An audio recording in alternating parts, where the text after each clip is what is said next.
Yep, Um, I am recording now. oh, So awesome. So yeah, as Seth said, I'm Makinde. I'm going to tell you guys a little bit about entanglement measures. Um, so there are a ton of different ways to talk about entanglement, and basically every different division in physics has their own way of like grappling with it. So I'm going to give you like a super rushed kind of crash course or introduction. And as the talk goes, I'm going to hone in a little bit more on things that tend to be more interesting for condensed matter theorists, and also people who are a little more interested in equilibrium phenomenon, specifically stuff that kind of relates to what we've heard before. Um, so yeah, um, break this up into about 3 parts. I'm going to give some general background so you kind of understand what entanglement is and how we think about quantifying it. I'm going to talk specifically about entanglement entropy, which is one measure, and give a motivating example to show how difficult it is and try to provide intuition. And then because that might take a little while, by the end, hopefully we'll have built up enough intuition so that you can understand the different measures and why they're interesting almost entirely on intuition. So that's the hope. Um, so yeah, now if we want to talk about entanglement, basically we care about entanglement because you can talk about quantum mechanics primarily as a theory of correlations, because measurements don't always have determinate outcomes. The best you can really do is talk about correlations between one measurement or one operator and another. So entanglement is kind of the uh, the residual correlations that are fundamentally or irreducibly quantum. Again, most people have a really good idea or some familiarity with an entangled like system, what it looks like, but quantifying it can be kind of confusing. Um, so as an example, the most familiar entangled state is like one of these Bell states. You have 2 spins up correlated with 2 spins down or in a superposition. And whatever basis you look at these things in, it's always entangled. You cannot separate them. Um, in contrast to that, you have a pure product state where you have, say, one spin in a definite state, and another one, say, in a superposition, but you can split them up very easily. Um, you could get a slightly entangled state by adding another one onto this product state. But that one, the degree to which it looks entangled will look different in different bases. So it helps to try to put a little more structure into this understanding than just looking at superpositions. So what do you need? Well, you need a decomposition scheme. You need to talk about this qubit versus another, or this system versus another. Um, you need to identify which states are special, which ones are not separable. Um, and then you need the explicit quantifying metric which distinguishes them. Oh, my bad. So there are kind of 2 ways to do this. Because it's really easy, or we have a handle on how to do this for 2-state systems with 2 qubits. You can figure it out. At worst, it's a 4x4 matrix. But for many body states, which is where I'll be putting most of the attention in this talk, it's actually a much more complicated affair. Because we have intuition in the 2-state system, handling many body states kind of comes from different intuitions from that handling. If you're interested in equilibrium systems, or if you're interested in looking at ground state wave functions, the one that comes most naturally is like a bipartite or small number decomposition of some system. Example is just take some spin chain, look at some number of spins together, say L, and then the rest of the system is the other subsystem. So then you have the intuition of entanglement between one section and another. It keeps that nice simple intuition of there's a linkage between these things. Entanglement quantifies the correlation between these 2.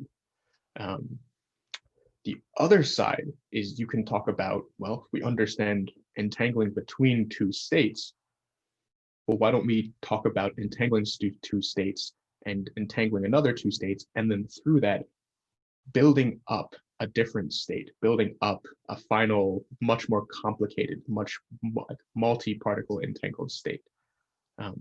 So this you can achieve by acting with a bunch of unitary operators that act on two states.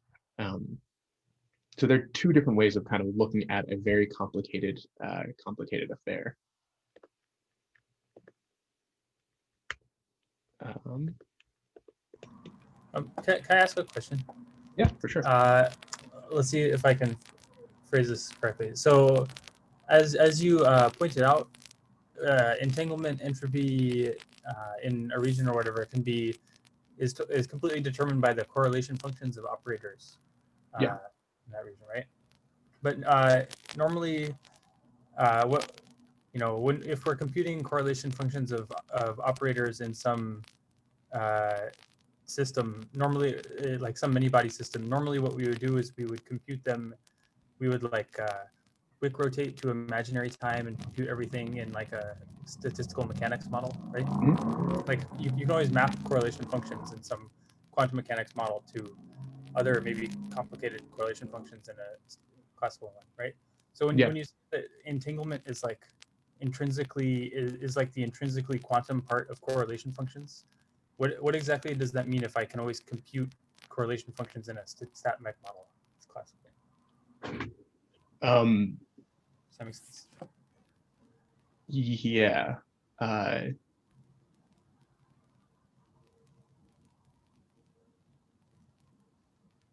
So I think what I'm going to say is my intuition. I'm not going to say this with entire certainty, but I think the best way to talk about this, and Lord, I do not know how to get this thing on full screen. The difference is if you look at a system, like you can decompose different systems, you can kind of always make a quantum system look like a statistical system. You keep on reducing your density matrices down to smaller and smaller subsystems. So you can kind of always look at a quantum system as though it is some kind of stat mech model. Just by wick rotating it,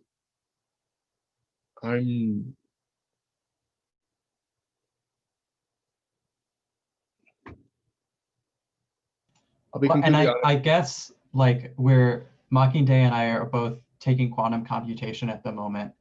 And like, when I think in quantum computation, like you refer to something as intrinsically quantum mechanical, that's just the idea of introducing like entanglement or correlation, which isn't there classically, like in a computational model. But I guess when I was thinking intrinsically quantum mechanical, I wouldn't necessarily think like you can't get this in a statistical physics model, but just like maybe specifically in computation. I don't know, that like when people say intrinsically quantum mechanical, it always tends to be like quantum computation. But what is that? So there's one way that I can talk about this a little more while I was talking about density matrices in like 2 slides. Also, I need to figure out how the hell to, does anyone know how to pull up full screen from just the TechAid PDF? So I think there was something corrupted. Does the little green expand at the top work?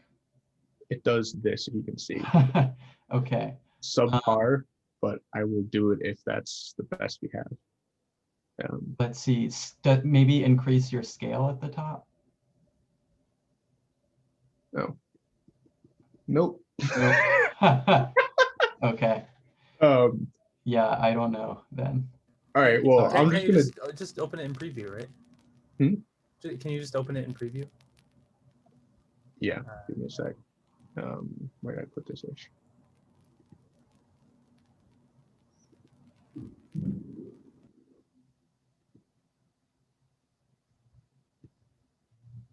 Yeah, basically what I'm saying is that you know the density matrix on a subsystem is you can show that a density matrix on a subsystem is completely characterized by the correlation function of operators in that region. And to me, I don't understand if you just hand me like a set of correlation functions of some operators or something, I don't understand how I could tell you that, oh, these correlation functions come from some quantum system rather than some classical system, right? So yeah. Let me punt that for like 2 or 3 slides, and then I'll give a partial answer. And then I suspect it won't be fully satisfactory. So let me say that I'll try to bluster through it a little more at the end. Is that cool?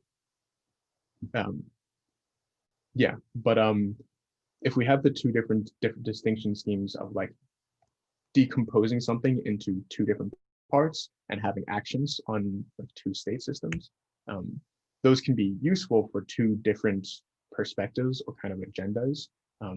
One is if you want to characterize quantum phases, particularly if you're looking at some kind of ground state, then you might want to look at the different types of entanglement, particularly between different bonds in that state. So the one I have pulled up here is from AKLT phase, where you have different bonds, where you can literally see that one of them is the singlet state, which should be maximally entangled, at least from our intuition. And the other one looks like it's similarly, but not necessarily the exact same. So for certain ground states, you ostensibly should be able to distinguish what phase they're in based on whether or not adjacent states have some kind of special bond or like they're highly entangled. And below this, I forget what phase I pulled this from. I think it was just like a random spin coupling. But again, if you provide a specific cut, you should be able to kind of quantify or think about the number of states that are entangled across a boundary. So again, kind of splitting up to count the amount of entanglement going across something between the 2 systems.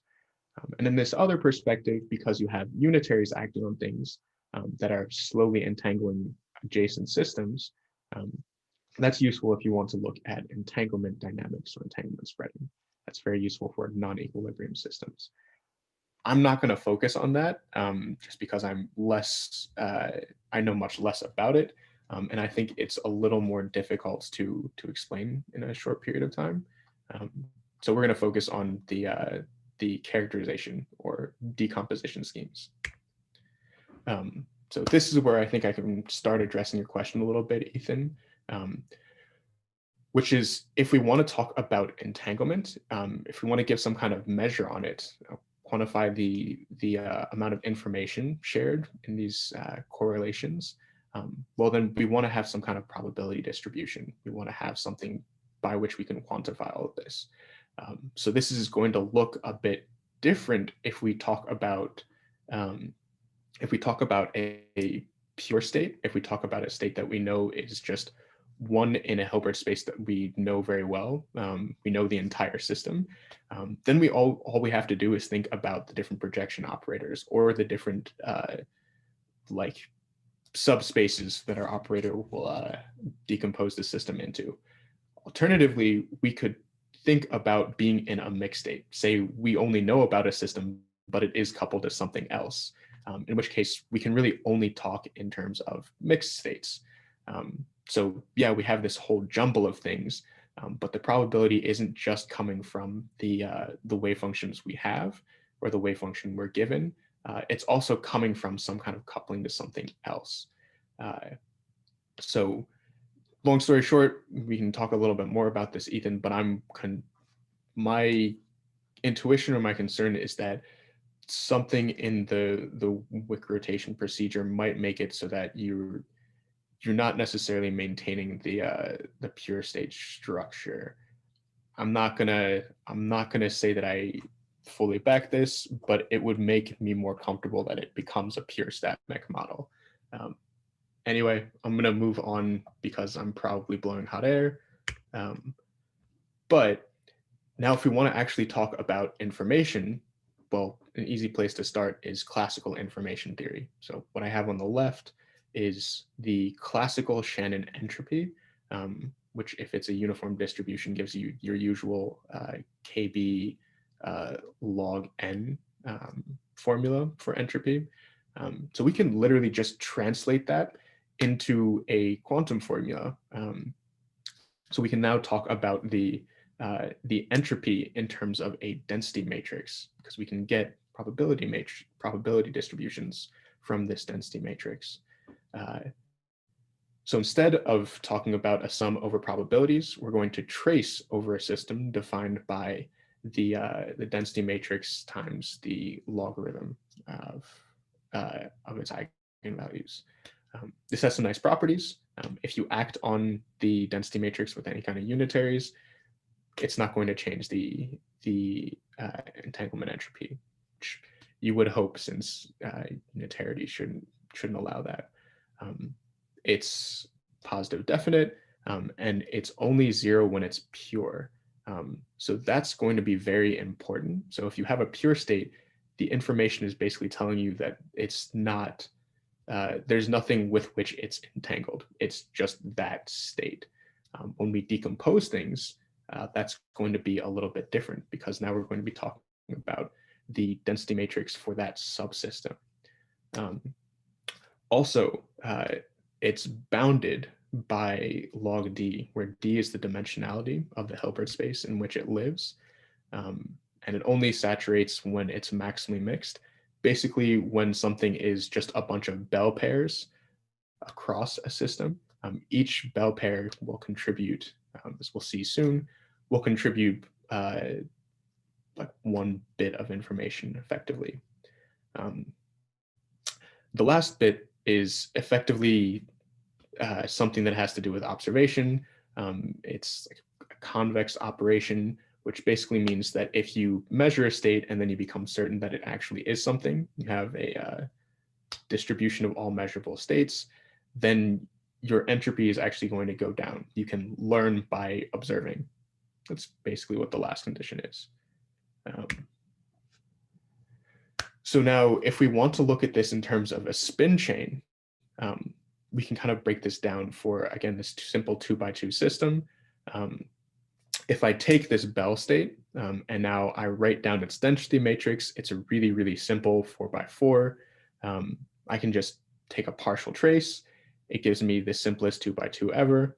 And then I can just compute it by hand extremely easily. So I can get the entanglement entropy is just log 2. And what that number actually tells me is basically the number of states that are entangled across this border. So in this case, I just have 2 spins sitting next to one another, and I cut a line in between them.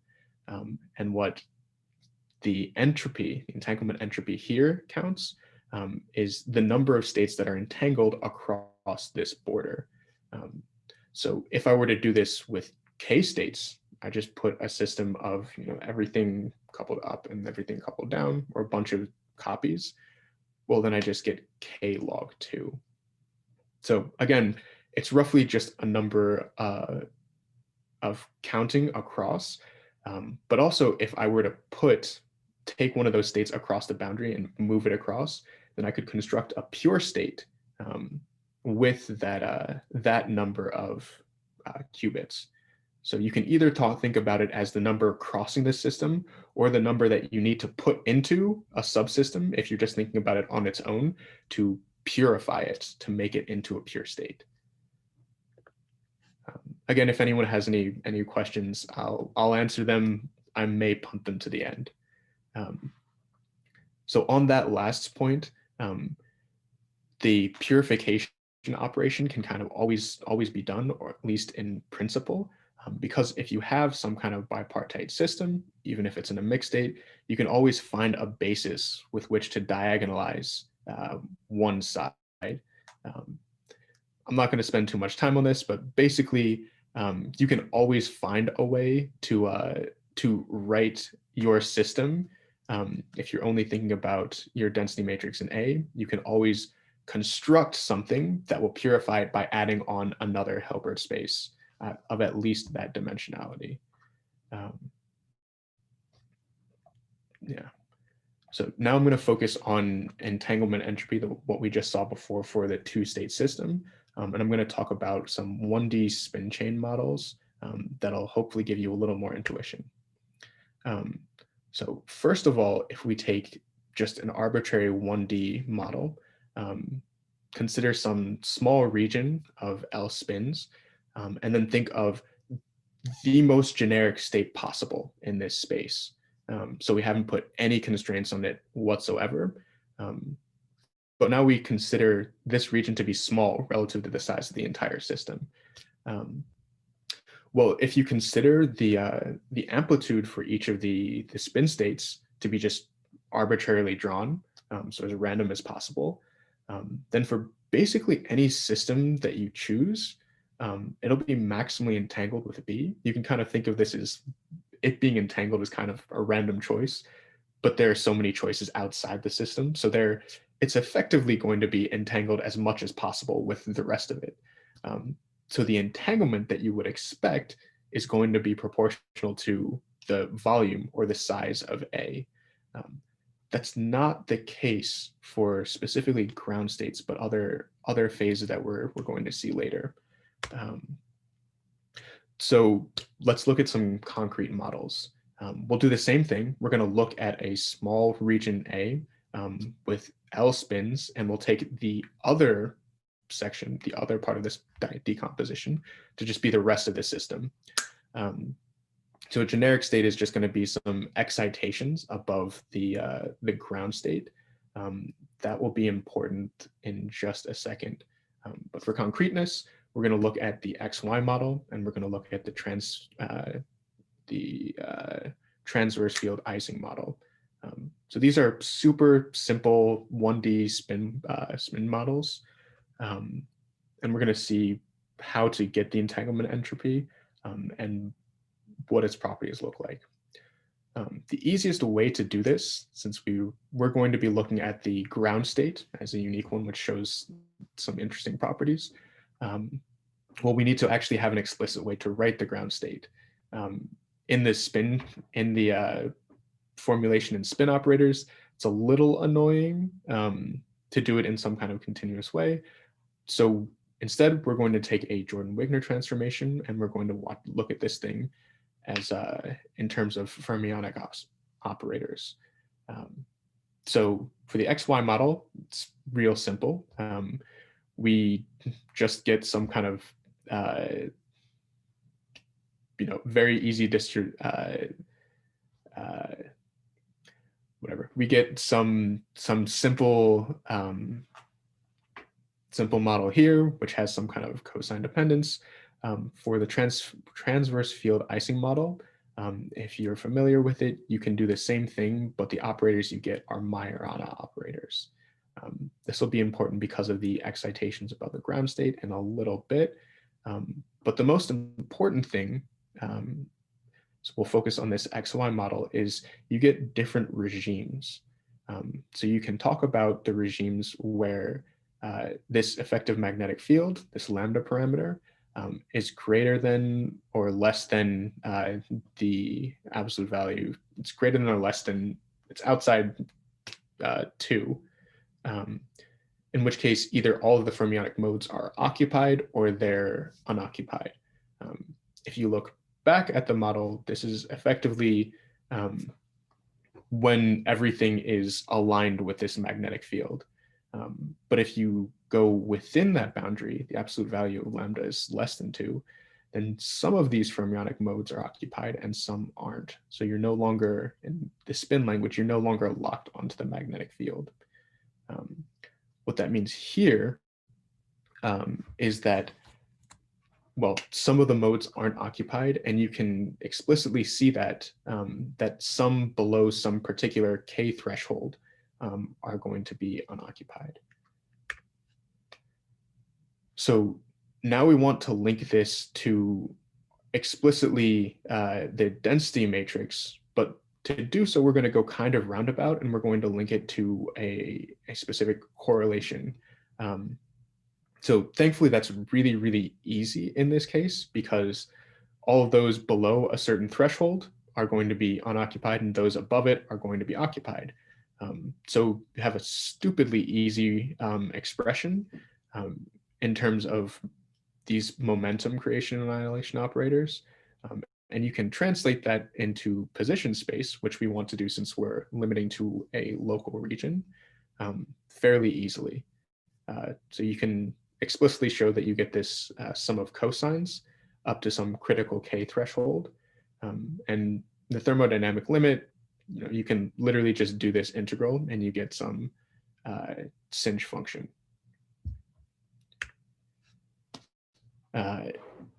So now the whole trick, which isn't hugely important, but is shown kind of for the miracle that it is that we can solve this exactly, is that you can simultaneously diagonalize this really nice correlation matrix and the density operator by just doing some nice unitary transformation to show that the correlation matrix is diagonal if you restrict to this region of L spins. And the fact that they're both simultaneously diagonalizable means that our density matrix is also diagonalizable and in this nice basis. So we can effectively split it into a bunch of decomposed subsystems, one per qubit.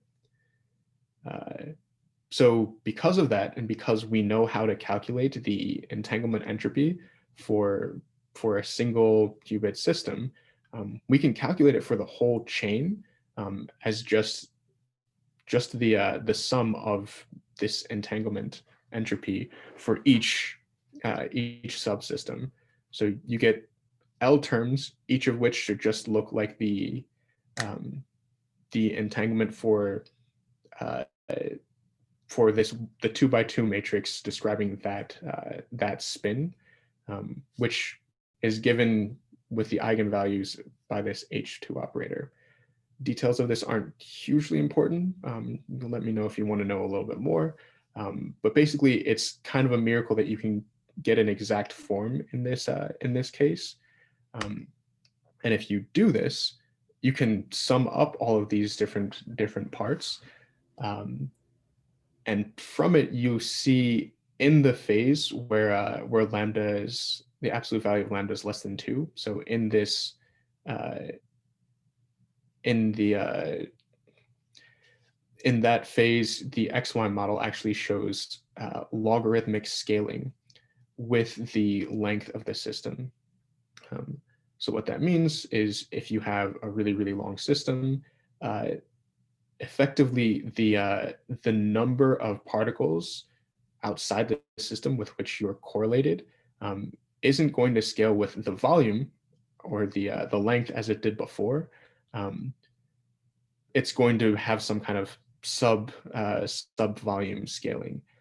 In contrast, you can do the exact same procedure for the transverse field Ising model, but that logarithmic scaling only shows up exactly at this critical point, exactly at this transition between the two different phases.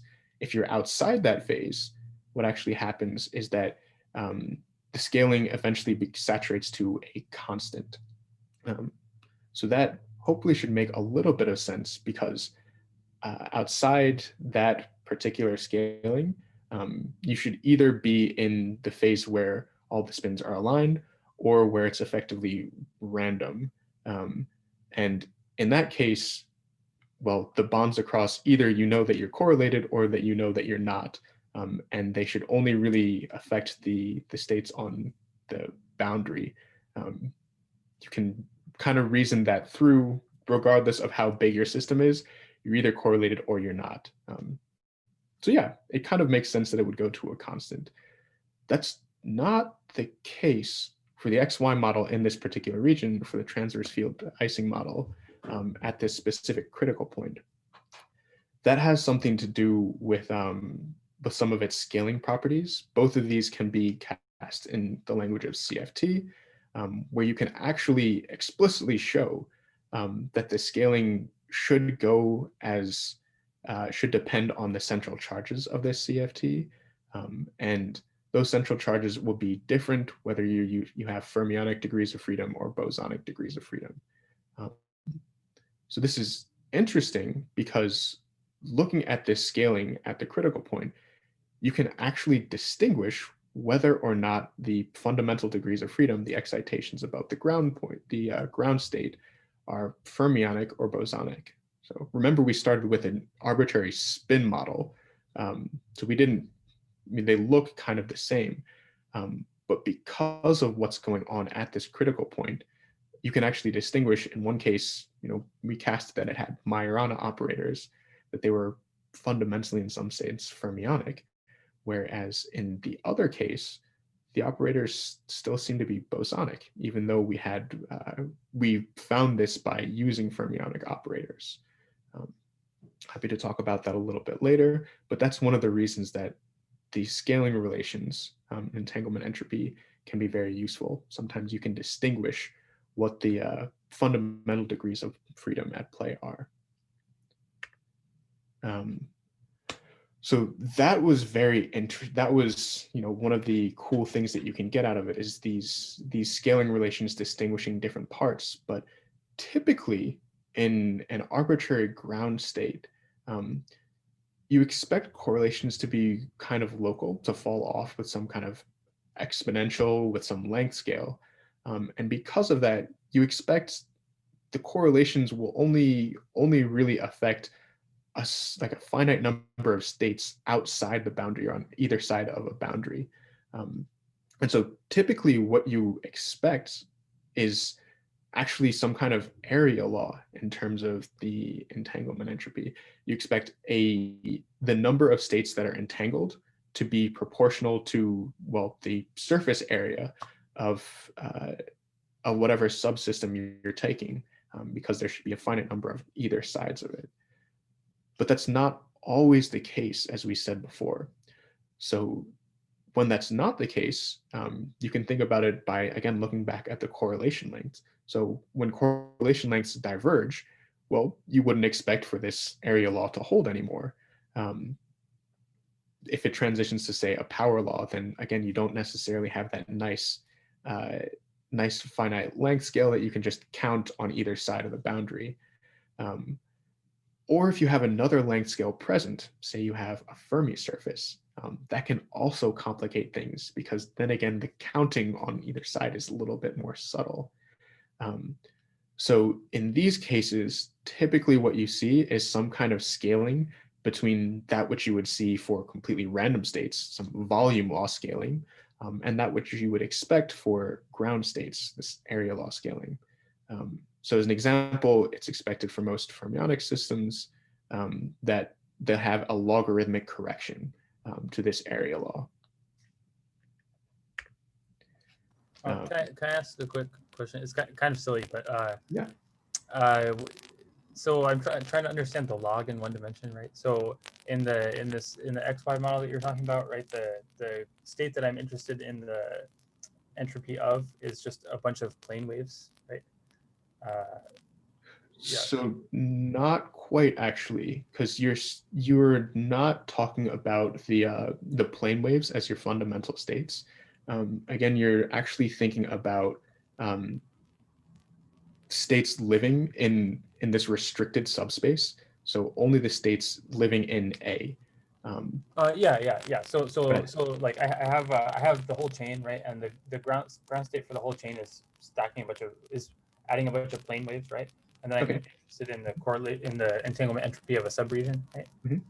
And then maybe I would have thought it would be like the entropy would be like scale with the size of the region, because like you have plane waves of very low momentum and they go across the whole region, and like correlate the region with its complement, sort of, if you have like really long momentum things that you're stacking up. Is that like so there's a little bit of a balance, because the low momentum modes, you're right, are going to correlate with the rest of the system, but they're kind of going to do so in a sense kind of like uniformly. So they're not like maximally entangling two specific states. but also you only have a certain number of those states which are going to be like fully counted. So when you talk about the plane waves, you can stack all of them for their full ground state, but when you restrict to the Hilbert space of this restricted region, you only have like L states to consider. So you can only count like so many states in total. So even if you want to take a ton of low energy modes, you can only really like effectively think of like L of them, and because they don't explicitly correlate like one particle in the region with one particle outside, like maximally, it's not going to give you the same like volume law scaling. Does that help a little? Yeah. So is there some intuition for why it's log then? Or I guess it's you just told me that it's less than linear for this reason. And then Yeah, it's gotta basically be log. the log is, it's not linear and it's not constant, but it should have some scaling. So Mhm. yeah. Cool. Okay, thanks. Yeah. So yeah, hopefully we've built up enough intuition that you can kind of get a feel that there's entanglement in this framework is really kind of like sharing bonds across a particular barrier. That's really cool, but you lose a lot of detail, and there are some subtleties when you only rely on entanglement entropy, this metric we defined earlier, rho log rho. So one of the big troubles with it is actually not even all of the details that you can lose, but actually just that it's really, really hard to calculate or explicitly measure. That's because it's not linear in rho. Also, calculating logarithms of operators is freaking hard. So in practice, basically no one does this. We have a few examples, one of which we went through. But typically what's actually done is people calculate these things called Renyi entropy.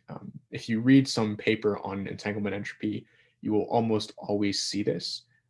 So these are a bunch of different, effectively like moments of entanglement entropy, which you don't take the trace on the outside, you take it on the inside. And there's this really lovely relationship where if you take the limit as n goes to 1, it will reproduce the entanglement entropy. Intuitively, these things kind of focus a little bit more on the most probable states or modes, because you're taking them to nth powers. If you can calculate all of the different Renyi entropies, that will give you something called the entanglement spectrum. Basically, I just wanted to mention this because if you see people actually calculating this, they'll almost always go through Renyi entropy, even if they're coming back to entanglement entropy. But even if we get through that and calculating it's a little easier, there's still some more serious problems.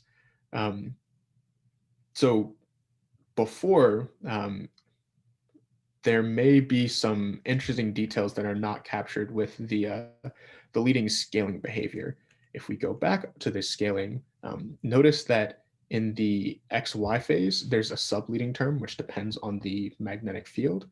And there's even some kind of constant term for the transverse field Ising model when it's critical.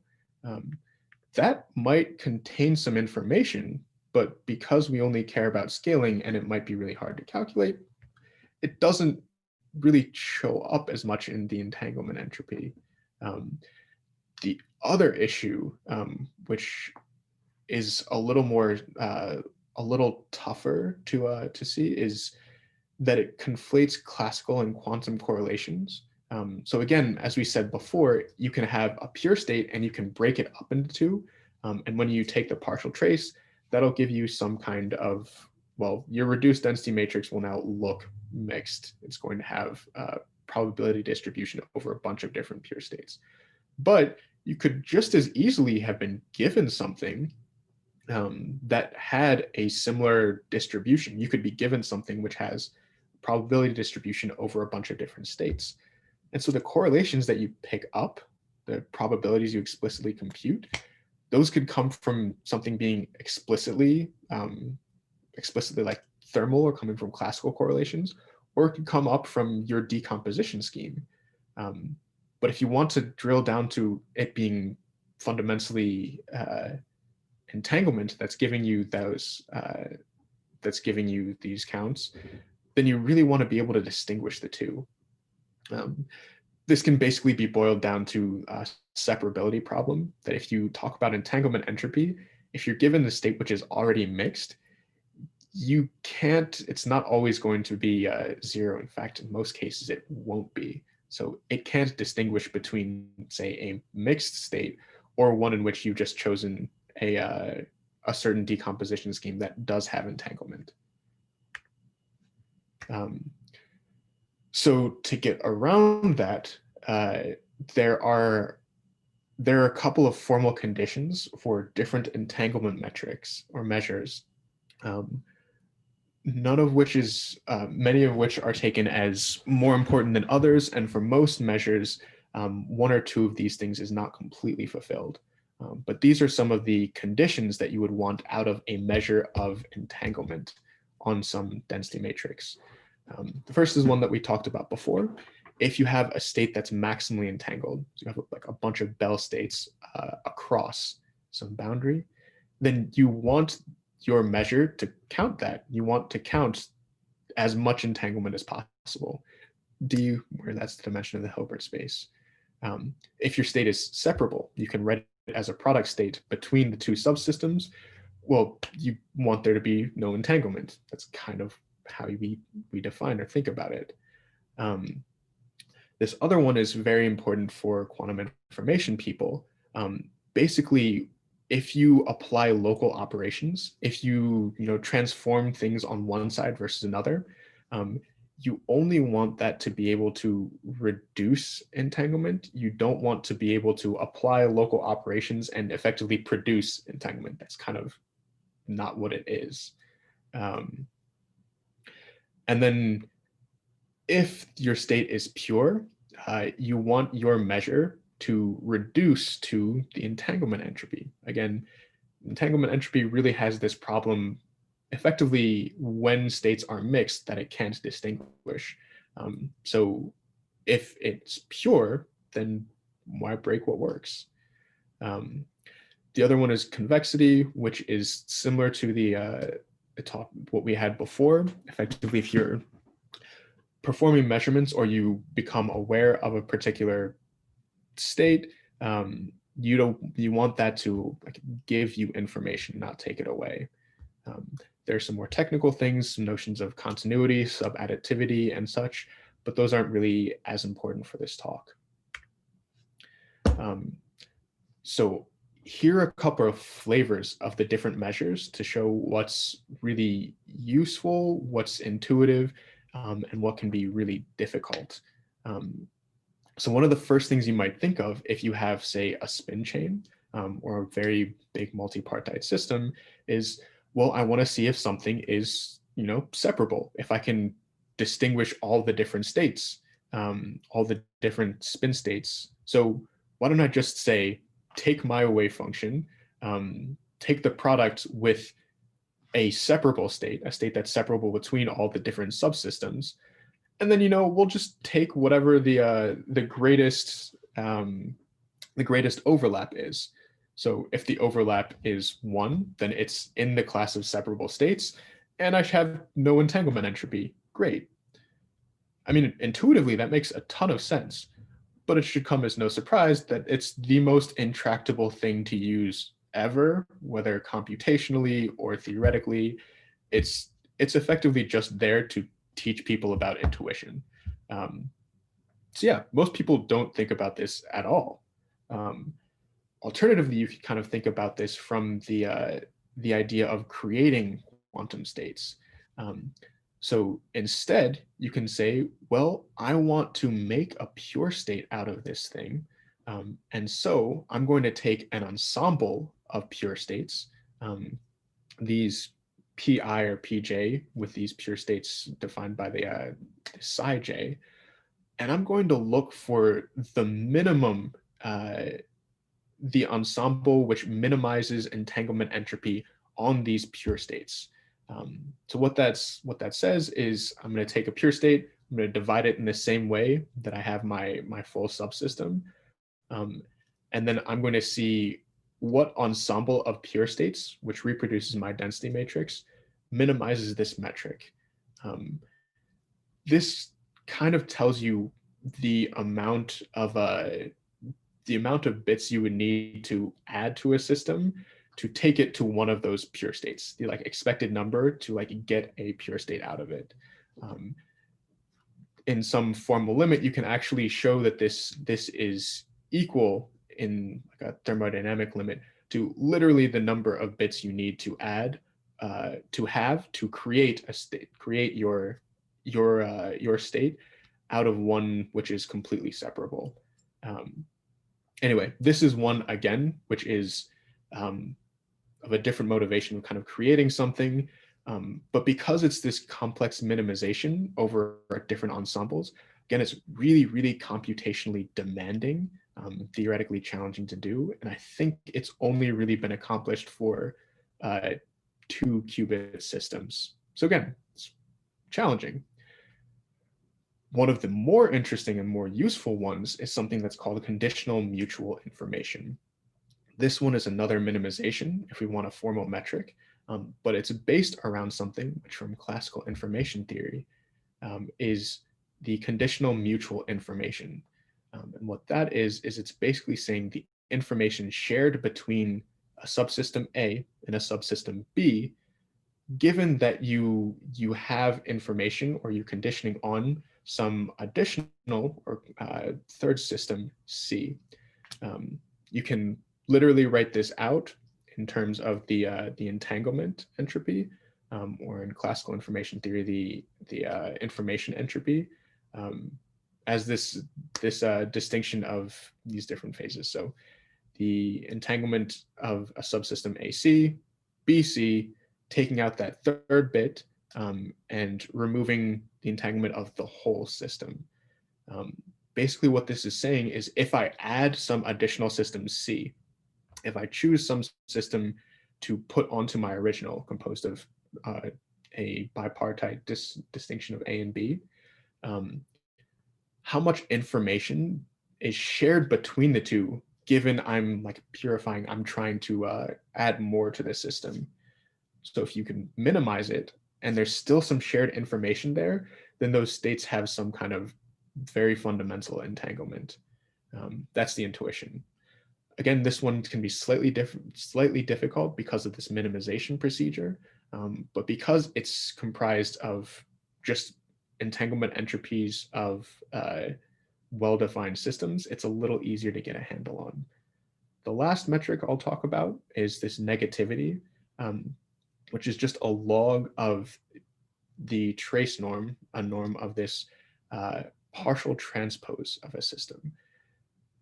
This operation is what happens if you take your subsystem A and you transpose all of the different states in there. I'll show a little bit later that this operation really hones in on whether or not your system is separable, because this partial transpose operation does not take density matrices to density matrices if the full subsystem is not pure. Sorry, it's not separable. I'll show that in just a sec. So again, going back to why we should care. So in 2 dimensions, entropy typically has this area law scaling, so scaling with the length, but there's also an additional term, a subleading term, that can tell you whether or not you have topological order. So the clearest example, I think, is if you look at, say, a toric code. So you have a bunch of different a bunch of different operators living on the links of things. And basically, you can think of the ground state as all of the closed loops going around links. So it's going to be a huge superposition of a bunch of different states. But now if I want to think about the entanglement that would come out of a particular subregion, well, I can kind of do that specifically by looking at the links that cross this boundary. Again, since there should be closed loops for some ground state, then if I think about all the different states that I could have in this restricted subregion, basically I should have all the states which have just as many links leaving the subregion as are coming in, or there should be an even number of those things. Basically, because if I have a loop that goes out, at some point it either has to go in, or it's internal, or it's external. There's no odd number for the ground state. Because of that, you can literally just count up all the possible states that you would have in this subregion. And that should be something like 2 to the like L minus 1, where L is the length of this this boundary. Because of that, I mean, you're literally just talking about casting out all the odd jumps from one side of the boundary to the other. You would expect an entropy of something like L minus 1 log 2, basically giving you some logarithmic, some linear scaling, and then some constant, just this log 2. And so for the toric code, of course, if you transition to a different phase, then you would lose this constraint that all the loops have to be, all the loops going in have to come back. And so that will distinguish the types of phase that you have. Wait, so should it be alpha L minus gamma in 18? Sorry? Or am I, should it be alpha L minus gamma in equation 18, or am I confused about this? I think you are right. Because the entropy goes down because you know more stuff, right? Yeah, I think so.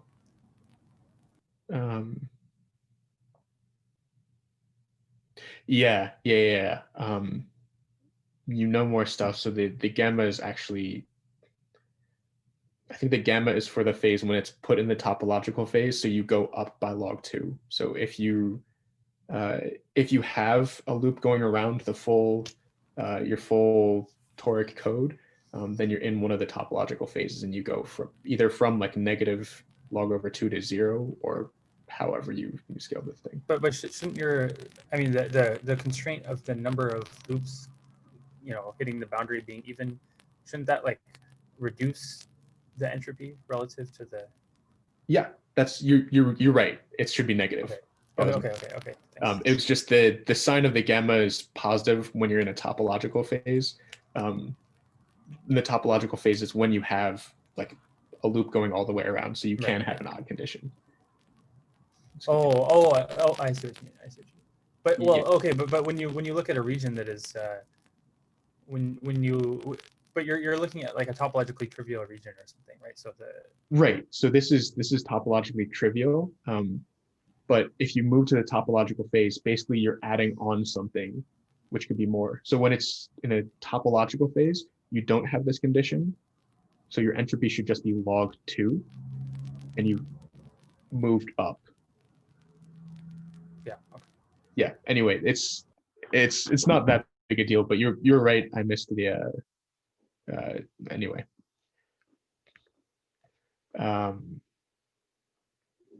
Yeah, but the reason you should care is that you can actually capture this topological entanglement entropy using one of the metrics that we defined before. You can calculate it using the conditional mutual information, which we defined before. This is a little annoying. This is basically breaking your system up into 3 parts instead of 2. And it's, yeah, you have to break it up kind of cleverly. You can also do it by just taking the entire system in 3 parts. But then you get something slightly more complicated, which isn't exactly equal to the conditional mutual information. But effectively what you get is you look at the correlations between A and B, the information shared between A and B, given that you loop through some extra region C. So it's saying that you have some correlations there, but I'm also allowed to think about traversing something going all the way around. It's nice because it's, again, always greater than or equal to 0. It's a positive definite thing. So you always get some kind of positive topological entanglement entropy or none at all. And one slight subtlety, if you want to actually calculate these things, is you want to make sure that these regions are taken to be very large compared to the correlation length. Otherwise, your counting of different states might be off. Oftentimes, both the system and these regions are taken to infinity. Anyway, again, this is like a counting of different entanglements across different regions, and you're just carefully picking out the decomposition so that you capture where they're coming from. So now I'm going to talk a little bit about entanglement negativity, which is something I've been working on a little bit more. And this one is much less familiar, it's slightly newer. So this one is just a log of something called a partial transpose. And this is interesting because you can kind of use it either as the typical bipartite decomposition, whereas before with the entanglement entropy, you just talk about, you're considering subsystem A and subsystem B, or you can actually kind of make this act a lot like the previous case where you have a tripartite, a 3-state decomposition. So that's possible because when you do this operation, you take the partial transpose, which I'll explain in just a second, over a particular subregion of a density operator. So as before, you could treat this kind of like the entanglement entropy and have that density operator be that for a particular region. So in the case of example A, I could take the partial transpose over the region of L spins, and that would give me an entanglement negativity for that. In case B, I could do the exact same thing and divide it into 2 sections.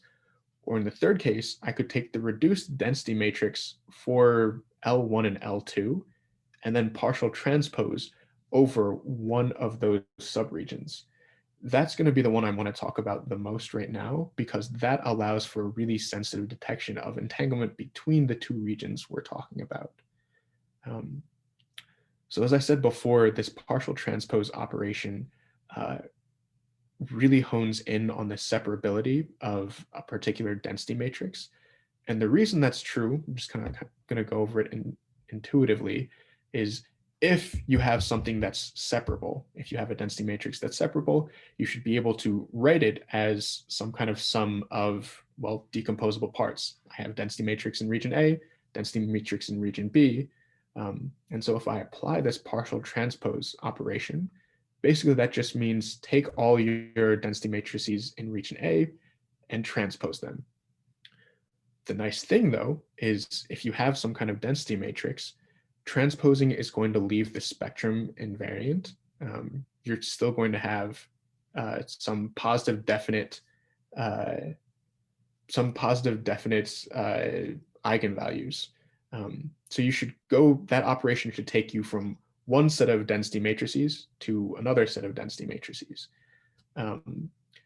If the system is entangled, that's not necessarily the case.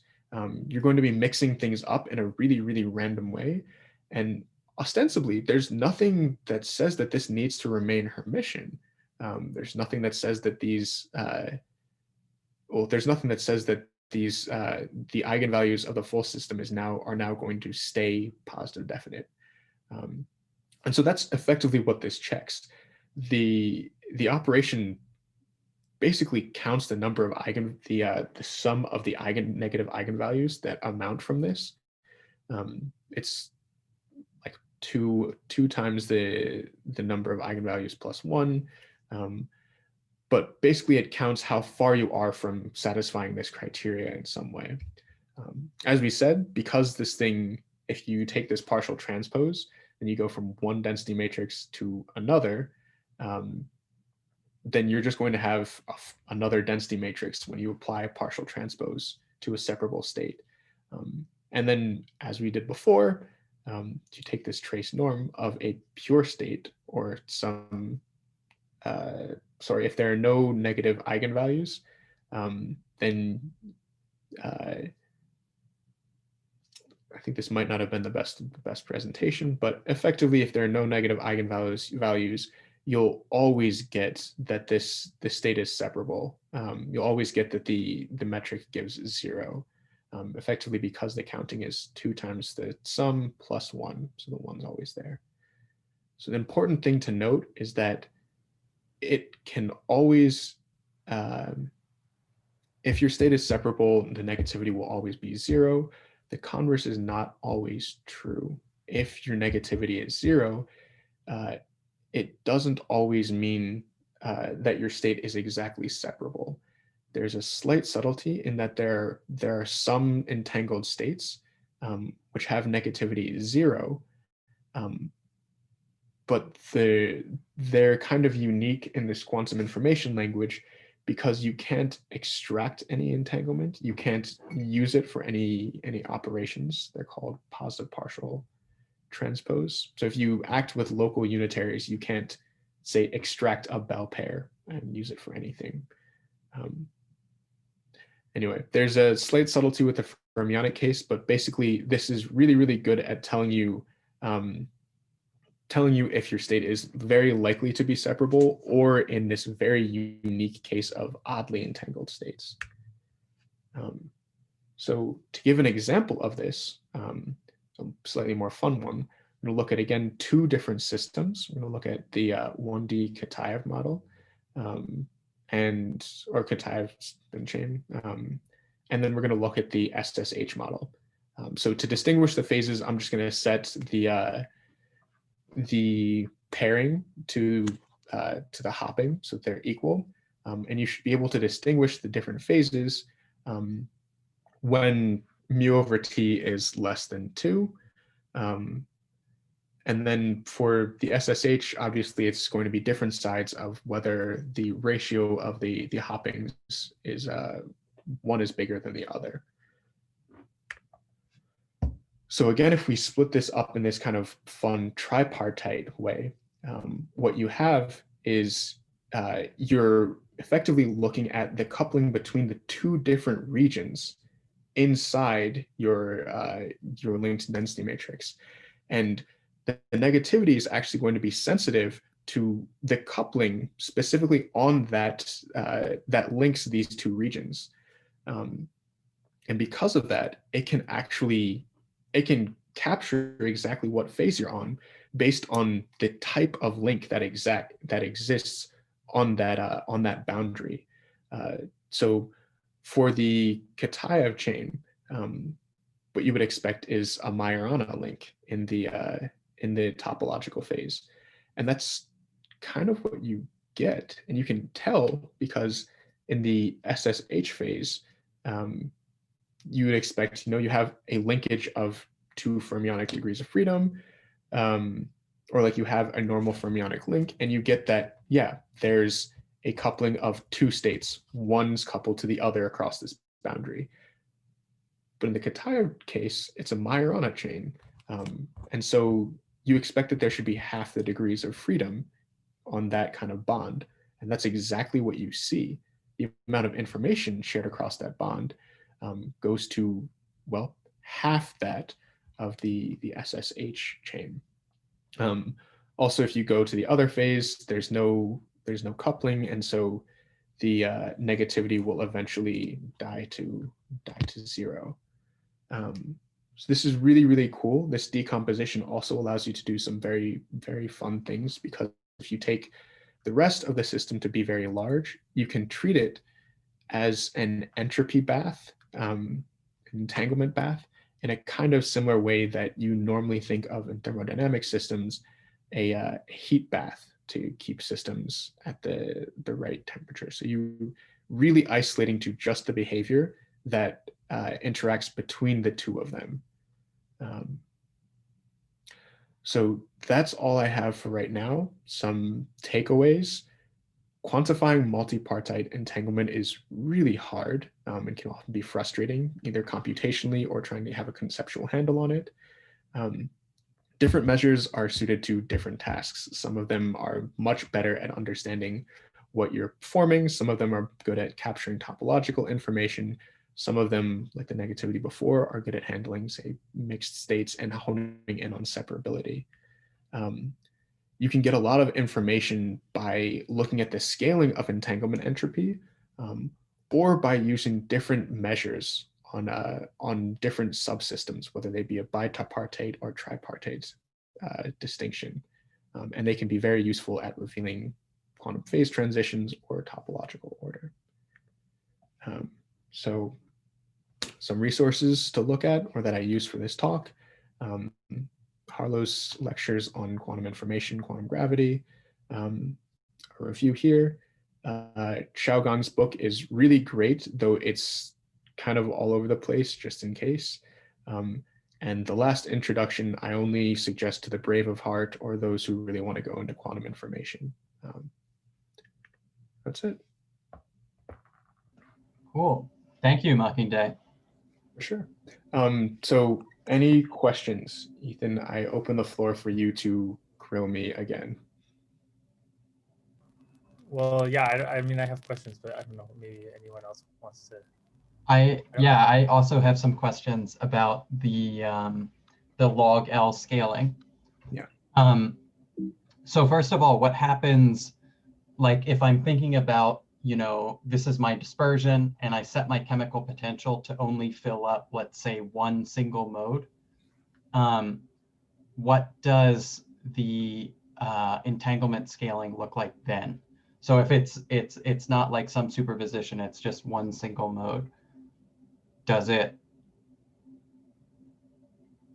So you're saying that there's one mode across the entire chain. I guess what my thinking is just like, so a Fermi surface has a characteristic length, which is 1/kf. Right. And if 1/kf is smaller than L, then maybe it scales like log L. And if 1/kf, in this case, kf is extremely small because it only encompasses one mode. So 1/kf would be like the whole system. So it's much bigger than this small subsystem L. And then maybe it doesn't scale like log L. I don't know if that's true. I'm not sure. My intuition would be that it would still be.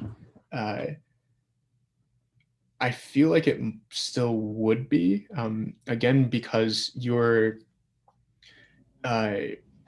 not counting.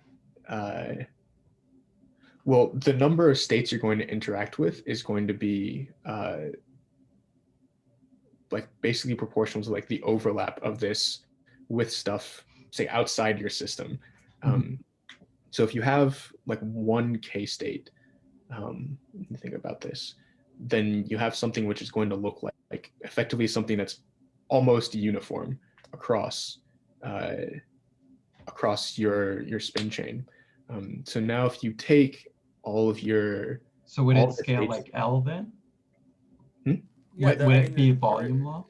Isn't the like reduced density matrix in real space just a proportional to the identity, right? If the mode is at zero momentum. Yeah. So then like the log L is coming from some like cancellation between the modes of different wave vectors or something as you add them up. Because when you fill the whole when you fill all of the Brilliant zone or something, you have electrons at all wave vectors, right? You're supposed to get 0, I guess, right? Right. It's totally jammed. So yeah, maybe there's some. Yeah, no. So yeah, you are right. Basically, you can think about this as the case where only one mode is active. In this case right here is basically saying that you're right about to transition out of the phase where logarithmic scaling is actually valid. So if you look at, say, the XY model that we were actually doing, we transformed that into a fermionic state where you had various excitations.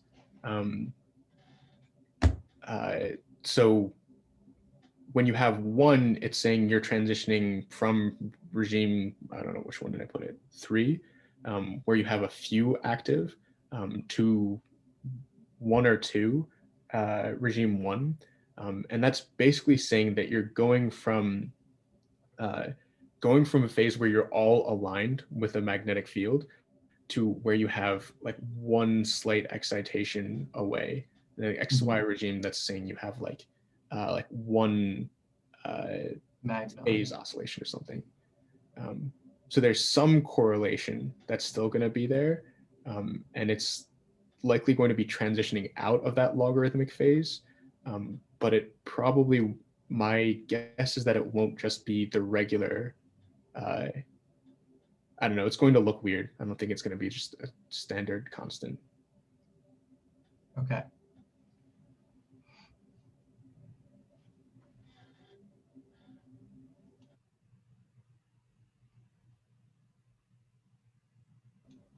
And I get, maybe this is an obvious question, but you also said it at some point that because the correlation matrix was diagonalizable, the density matrix was simultaneously diagonalizable.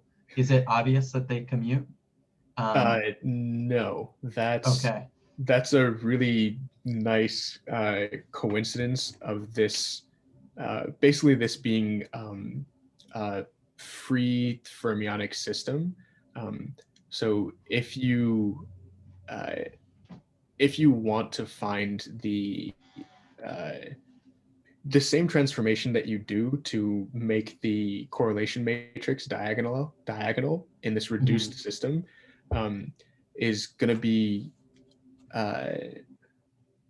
well, it's just a transformation of a bunch of unitaries of, or a bunch of creation and annihilation operators. And so they're just creation and annihilation operators at one specific site. So in a free fermionic chain, that should only really, those will only produce something if they line up on the same site. Basically, it should be diagonal on the number basis. Both of them should be. And so, yeah, I don't know. It's a really nice coincidence that makes this thing solvable, but for like almost any other interacting model, it's just not there. Okay. Yeah, because I was like, that seems super useful. I wonder why I didn't hear more talks when people talk about like entanglement spreading or whatever, talking about correlation, some sort of mapping like this. Because like effectively what you want is actually, you want to understand the correlations that you get from entanglement entropy, but this direct connection is like, it's a miracle. It's why this example is one of the first ones everyone pulls out, because you can just immediately do it. Cool. I have like two quick questions. One quick question is, I was just curious. Do people know of examples where this analytic continuation for the Renyi entropes doesn't work? Yes, there are a couple. I'm forgetting off the top of my head. There are some really annoying ones for, particularly for some class of mixed states. I'm forgetting exactly what they were, But there are a few cases where you actually need to be careful before taking this limit. Okay. Yeah, So most people do it without thinking about it, though. Yeah, right. Yeah. So I'm just wondering to what extent most people are getting wrong answers. I guess there's yeah, I don't know. So the nice thing is it's if I remember correctly, it's effectively only for this class of like specific mixed states. And most people who are doing entanglement entropy, because they care about the entanglement entropy at the end, they almost explicitly using pure states, and they're just using Renyi entropy because it's easier to calculate. So in those cases, it's totally fine, and they're not getting anything wrong.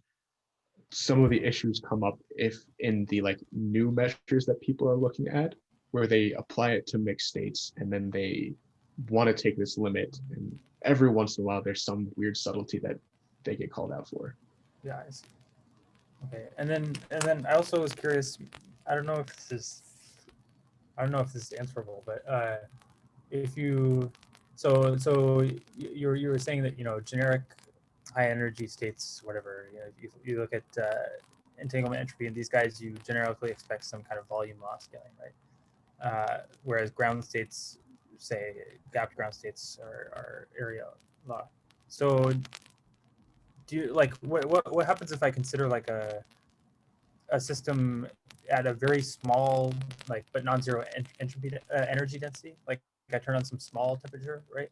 Like, and I look at the entanglement entropy. Do I immediately get some like small volume law term in the entanglement entropy, or is the scaling like dependent on? Does it like cross over from area to volume at some length scale set by some like thermal length or something? Yeah, there. I'm not going to say this with 100% confidence because it's kind of subtle, and I mostly punted away from entanglement entropy itself as a metric because of this issue. But you can see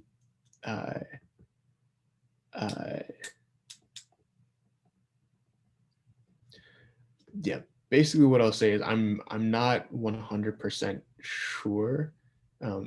I expect that there would be some kind of like some weird crossover, like temperature length scale at which things would actually would emerge. You can see with lots of these other metrics which are capable of dealing with mixed states, that there are specific transitions where like these corrections, whether they be logarithmic corrections or subleading terms that emerge, vanish or like change at particular temperatures. So there's like a temperature length scale at which they vanish or they transition themselves. I expect that would be the case with regular entanglement entropy at a particular temperature scale, but I'm not confident enough to say. Yes, so you have to wait until the thermal length gets of order of the system size before you talk about being in the area law or the volume law. That's my intuition. Okay, cool. Makes sense. Yeah. That's interesting.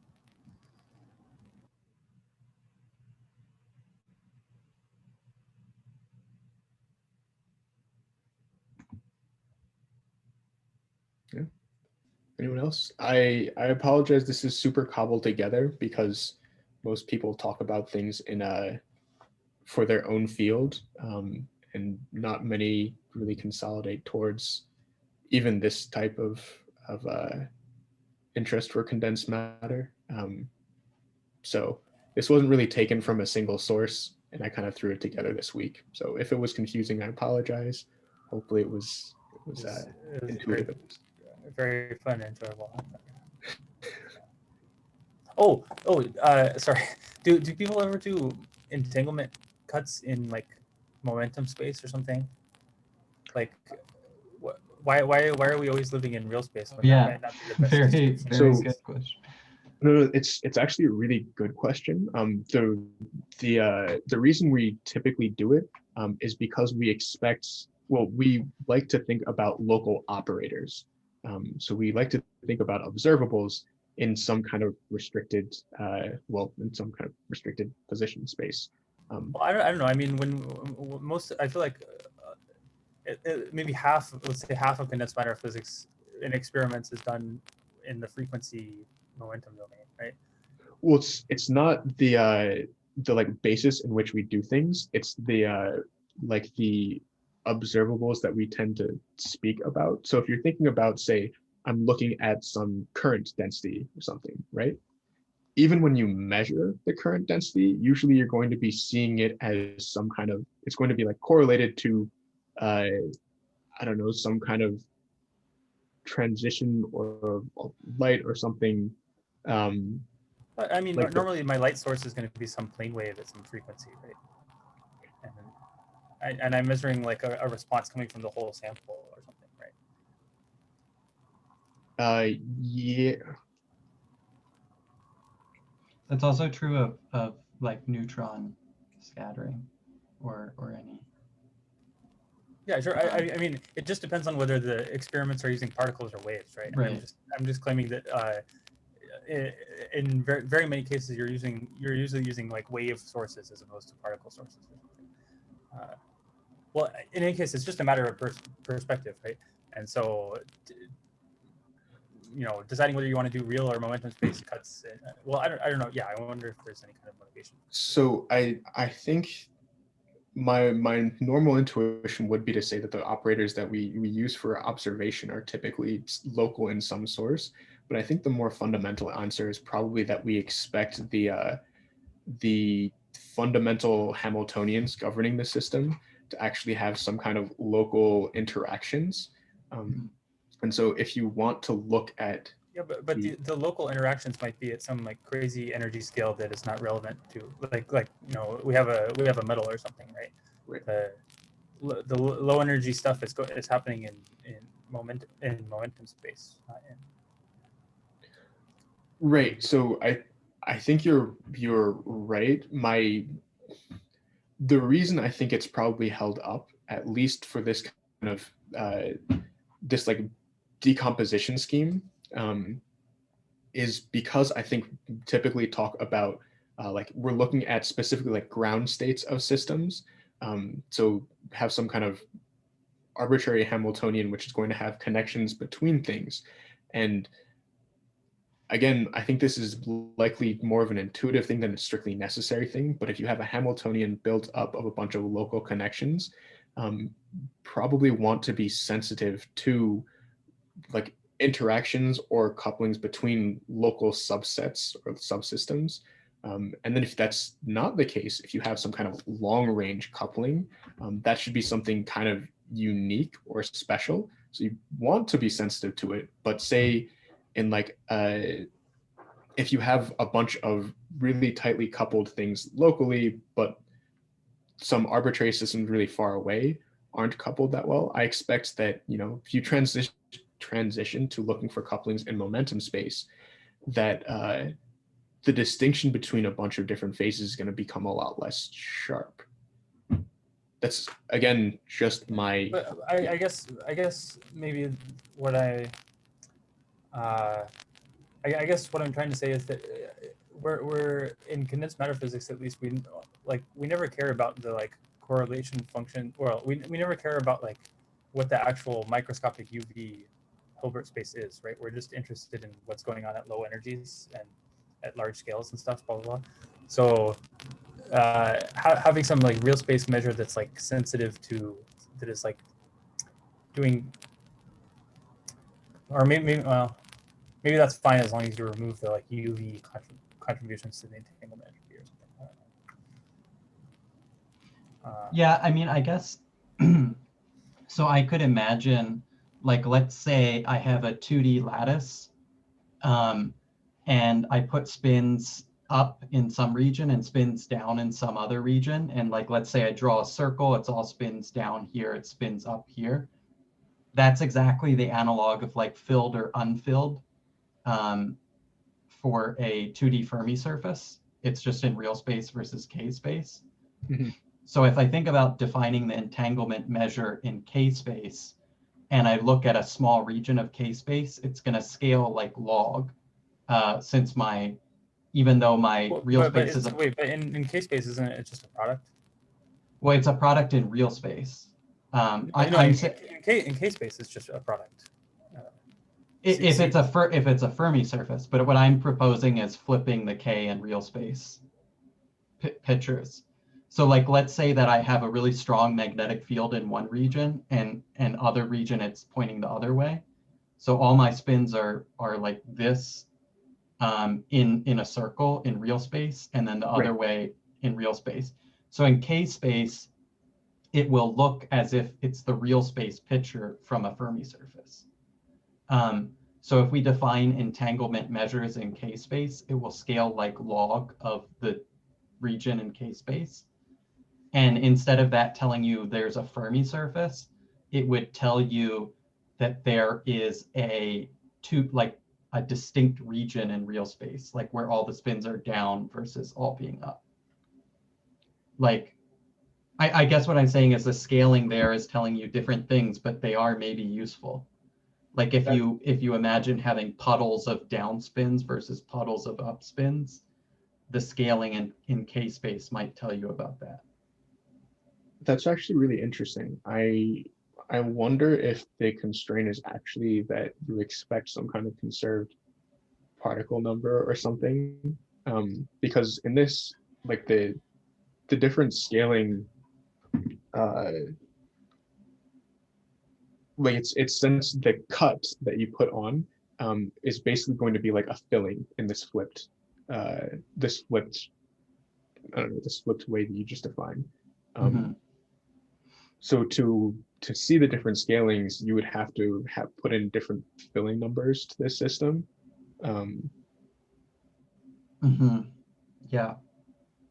So I was under the impression that most of this is applied to like few body systems in AMO, like NV centers, like I don't know, optical systems, and not or optical or things that are on optical lattices, but not really materials where the UV scale is far from the scale that you're probing. So I thought, like, motivated by that was that people use real space in these things. It could be. My question could just be coming from the fact that I care about condensed matter. I'm like I want everything to apply to condensed matter physics. Right? So I think that's why the bulk of the work is done like in real space. That maybe and people have not thought like how these translate for gapless systems like too much, or I don't know how the field goes in that direction. There has been work done on gapless systems, but they're much more complicated.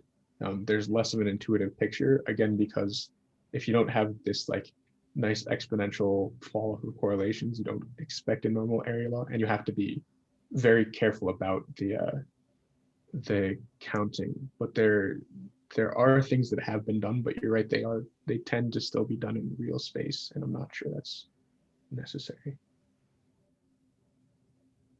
Yeah, that's a cool point. All right. Thank you, Mockingjay. This was very good. Next week, we will have Changnan, who is talking about some undergrad work he did at Caltech on Anderson localization. So that should be interesting. Cool. Hey. All right. Thank you, everyone, for attending, and I will hope to see you next week.